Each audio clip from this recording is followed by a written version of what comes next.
I think it's pretty widely accepted that people enjoy having a good time. I think it's pretty widely accepted that people enjoy having their accomplishments and their achievements recognized. This is the rationale, essentially, of the OCESE, which is another optional component of the public speaking class that I teach at Clover Park Technical College in Lakewood, Washington. The OCESE stands for Optional Culminating Educational Social Event. You might just call it a final potluck, but I think it's nice sometimes to give activities and give projects names that are distinctive to one's own institution. I'm going to talk about what the OCESE is at Clover Park, what it's for, and how it works. I'll probably blend all three of these things together because it's hard to say something about one without mentioning the others. At Clover Park, for the past 8 years now, at the end of every quarter, on the very last day of the quarter, we have had an OCESE. I didn't call it an OCESE until maybe 3 years ago, I guess, but that's the name that seems to have stuck so far. What we do is that on the last day of the quarter, we don't have a regular class period. Instead, as the name implies, we have an optional activity. This optional activity has benefits for the students, which I'll mention in a moment, but it also is something that they need not participate in if they don't wish to. So because we don't have a final examination in the class or anything written at the end of the class to assess the students' learning, we're able to use this last day as a way to culminate what's happened in the course. We have been able to meet for the last couple of years for the OCESE in the student union on our campus. It's a relatively new building. It's really, really large and modern and spacious and elegant, really. So we've been able, because perhaps it's the last day of the quarter when there are no outside organizations renting the facility, to use one of the large rooms in the student center. It's a conference center, essentially. It has maybe 40-foot ceilings. It has enormous projection screens that we can use for purposes of the OCESE. It's carpeted. We have the benefit of a person who works in the building to help us prepare and set up and take down afterward. It's really an ideal venue for something like this, especially because our regular classroom is in a portable building out in a remote part of the campus. There are great advantages to having a portable building in a remote part of the campus, as you might imagine, but one of them is not having a good place for an event like the OCESE. The OCESE has developed into something with a kind of agenda that is always made public to the students in advance.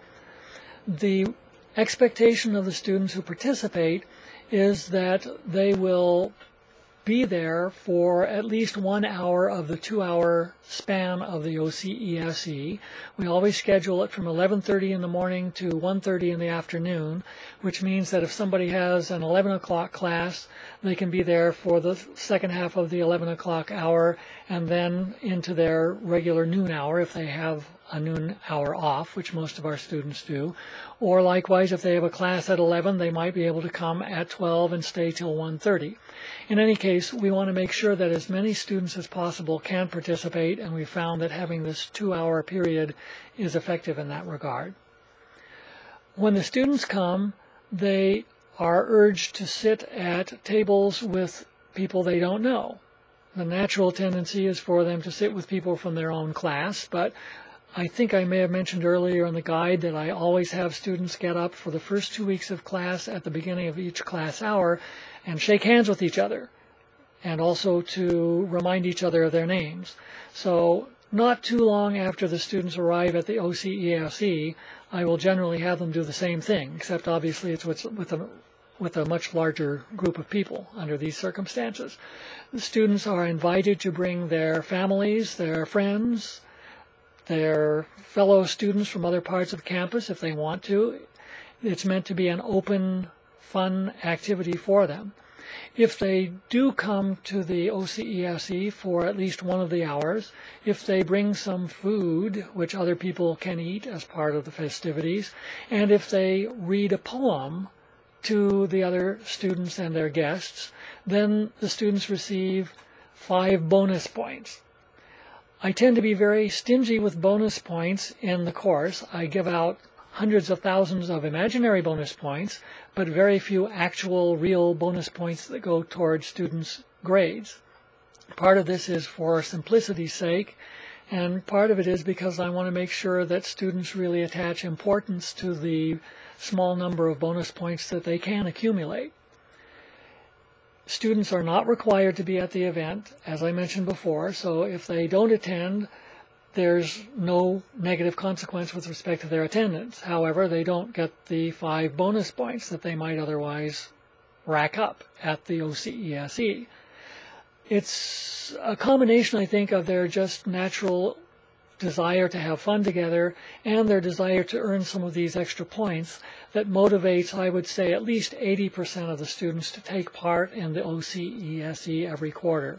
We usually have somewhere between, I would say, 70 and 110 people at the event. Every quarter, by the end of the quarter, there are probably 75 to 85 students left. So with the guests and the students themselves, we almost always have as many people at the OCESE as are actually taking the class by the end of the term. The food that students bring is extremely varied.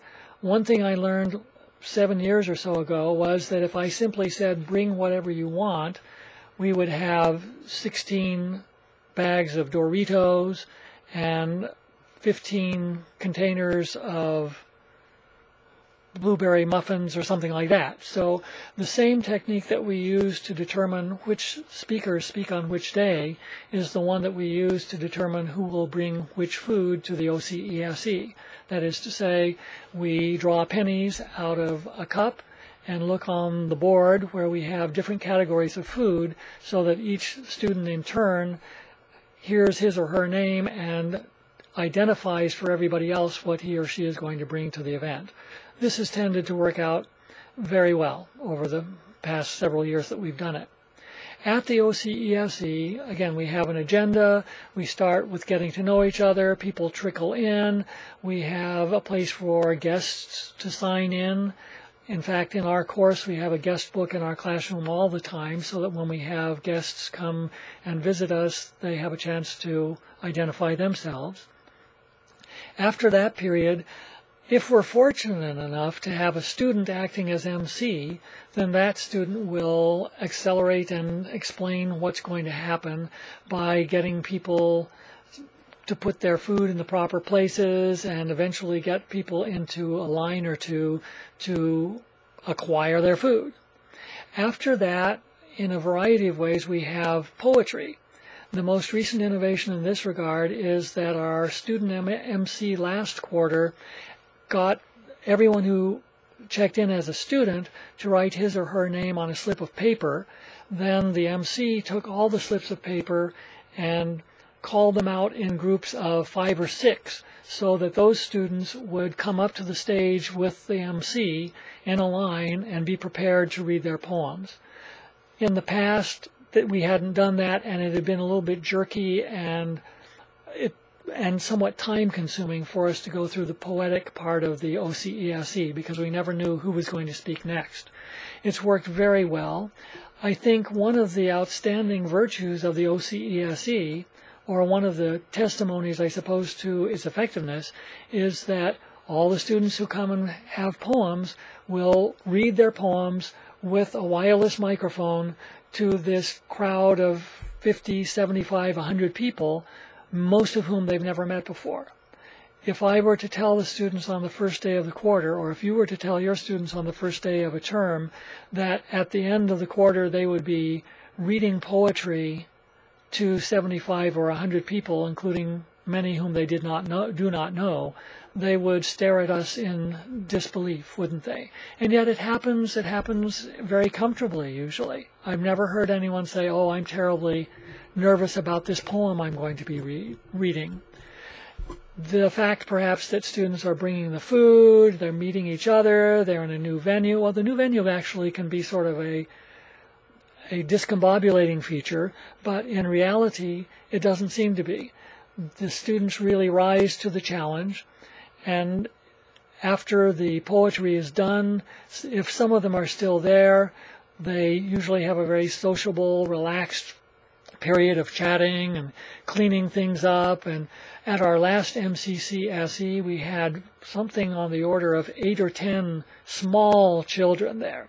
So the students themselves took it upon themselves to array all of those youngsters in one part of the big chamber there and get a picture of them with the people who were. For us, we had such a large area set aside for us in the student union that we had the chairs and the stage at one end and a pretty vast area of open carpet at the other, where the toddlers and the little kids could run around to their heart's content even while the poetry was going on.